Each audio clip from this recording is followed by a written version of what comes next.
Friends, ఈరోజు special వచ్చేసి చుక్కకూర టమాటో కర్రీ అండి.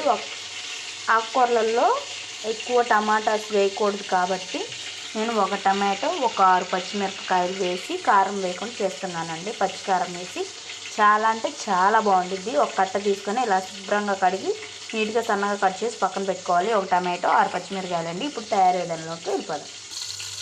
కళాయి తీసుకొని 3 టేబుల్ స్పూన్లు ఆయిల్ వేసానండి. ఆయిల్ అనేది బాగా కాగిపోయింది. ఇప్పుడు దీంట్లో ఒక ఎండుమిరపకాయ వేద్దాం. ఎండుమిరపకాయ, కొద్దిగా జీలకర్ర, కరివేపాకు వేసానండి. అవి వేగుతుండగానే ఇప్పుడు టమాటో వేద్దాం. ఒకసారి టమాటో, పచ్చిమిరపకాయలు వేసి ఒకసారి కలుపుకోవాలి. నేను ఇంకా కారం అనేది వేయనండి, వీటితోనే సరిపోతుంది. ఎందుకంటే ఆకుకూరలో కొద్దిగా స్పైసీస్ తక్కువగా ఉంటేనే మనం తినగలం అన్నమాట. మరి స్పైసీగా ఉంటే తినలేం. ఆకుకూర అనేది మన ఆరోగ్యానికి కాబట్టి కూర తక్కువ, రైస్ తక్కువ. కూర అనేది ఎక్కువగా తినాలి, రైస్ అనేది తక్కువగా తినాలి. కాబట్టి మనం కారం తక్కువగా వేసుకుంటే కూర అనేది ఎక్కువగా తినగలుగుతాం. ఇది కొద్దిగా మగ్గాలి.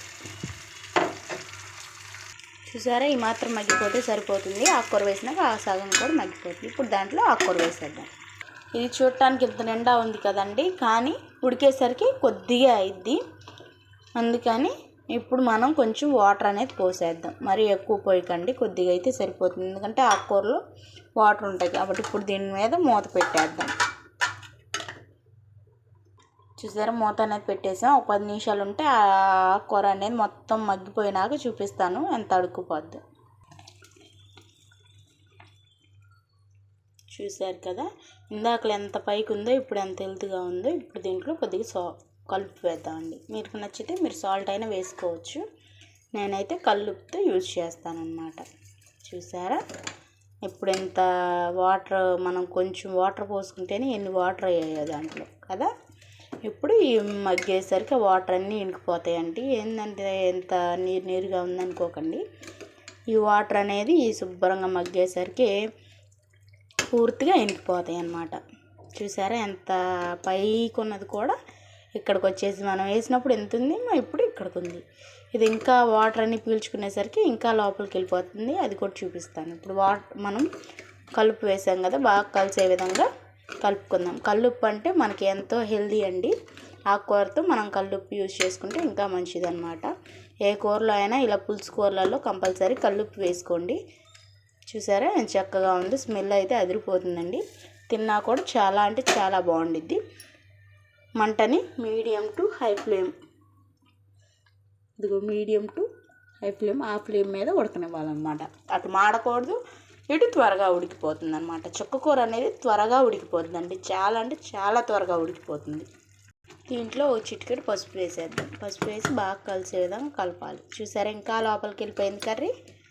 అలా ఉడికే కొద్దీ తగ్గుతూ ఉండిద్ది అన్నమాట కూర. చుక్కకూర అనేది త్వరగా ఉడికిద్ది, కట్ అయినా కొంచెమే వచ్చిద్ది.